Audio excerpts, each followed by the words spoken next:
c'est lui qui avait annoncé la victoire de Félix Tshisekedi à la présidentielle de 2018 en RDC.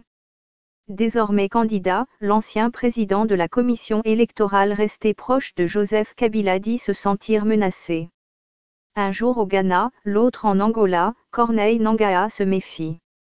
Depuis 4 mois, je suis dans une tournée internationale, raconte l'ancien président de la Commission électorale nationale indépendante, CENI. Et les échos qui me parviennent de RDC ne rassurent pas. Dans le collimateur. En février dernier, il a franchi le Rubicon et fait son entrée en politique. Autrefois arbitre des querelles électorales, il a fondé son propre parti, l'Action pour la dignité du Congo et de son peuple, ADCP, et annoncé sa candidature à la magistrature suprême. Quelques jours plus tard, son frère, Christophe Baséan Nangaa, gouverneur de la province du Uélé, se retrouvait dans le collimateur de l'Inspection générale des finances, IGF. Il y a quelques jours à peine, des caciques du pouvoir ont commencé à évoquer la possibilité de me traduire en justice pour mes positions en rapport avec la détérioration de la situation sécuritaire du pays, reprend-il. Mais il l'assure, il ne se laissera pas impressionner. Le régime s'est considérablement cabré et éloigné des attentes du peuple, insiste-t-il. Il voudrait mordicus s'imposer pour un second mandat très discutable. Nous avons dénoncé des situations inadmissibles que personne n'a pu démentir.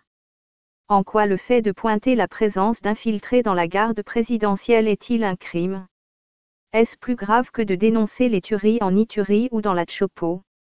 Le régime de Félix Tshisekedi a échoué, il devrait en assumer les conséquences.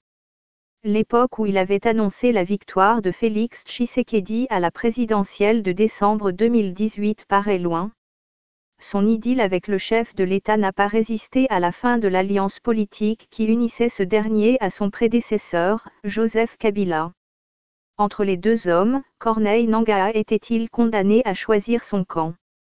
La situation politique en RDC s'est dégradée depuis la fin de leur coalition, répond-il. L'architecture institutionnelle du pays est désaxée, les institutions elles-mêmes sont instrumentalisées par le pouvoir. La situation socio-économique est chaotique et l'insécurité progresse sur l'ensemble du territoire. Toujours sous sanction. Alors qu'il est toujours sous sanction américaine, accusé de corruption et d'entrave au processus électoral de 2018, Corneille Nangaa n'a de cesse de dénoncer l'inefficacité de l'état de siège instauré en Ituri et dans le Nord Kivu.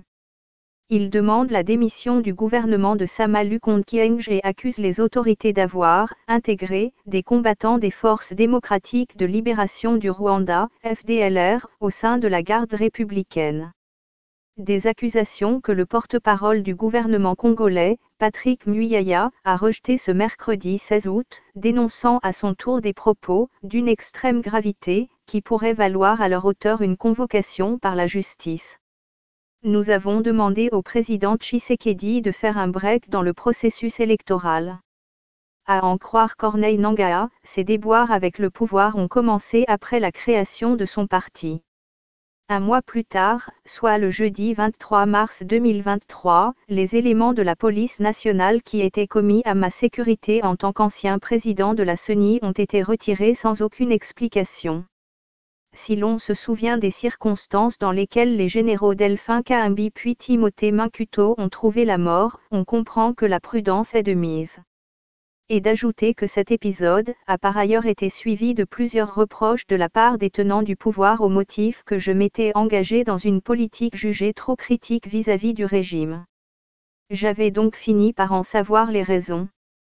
Toujours proche de Joseph Kabila, Corneille Nangaa conditionne désormais son retour au pays à la décrispation de l'environnement politique. Lorsqu'on se sent menacé, seule l'absence de la menace permet de retourner au pays. Il conclut en plaidant pour un reformatage du processus électoral. Ceci sera la base d'un retour en confiance entre acteurs. Nous avons demandé au président Tshisekedi de faire un break dans le processus afin que les acteurs conviennent avantageusement d'un nouveau départ dans la gouvernance électorale. C'est le remède pour vider la crise.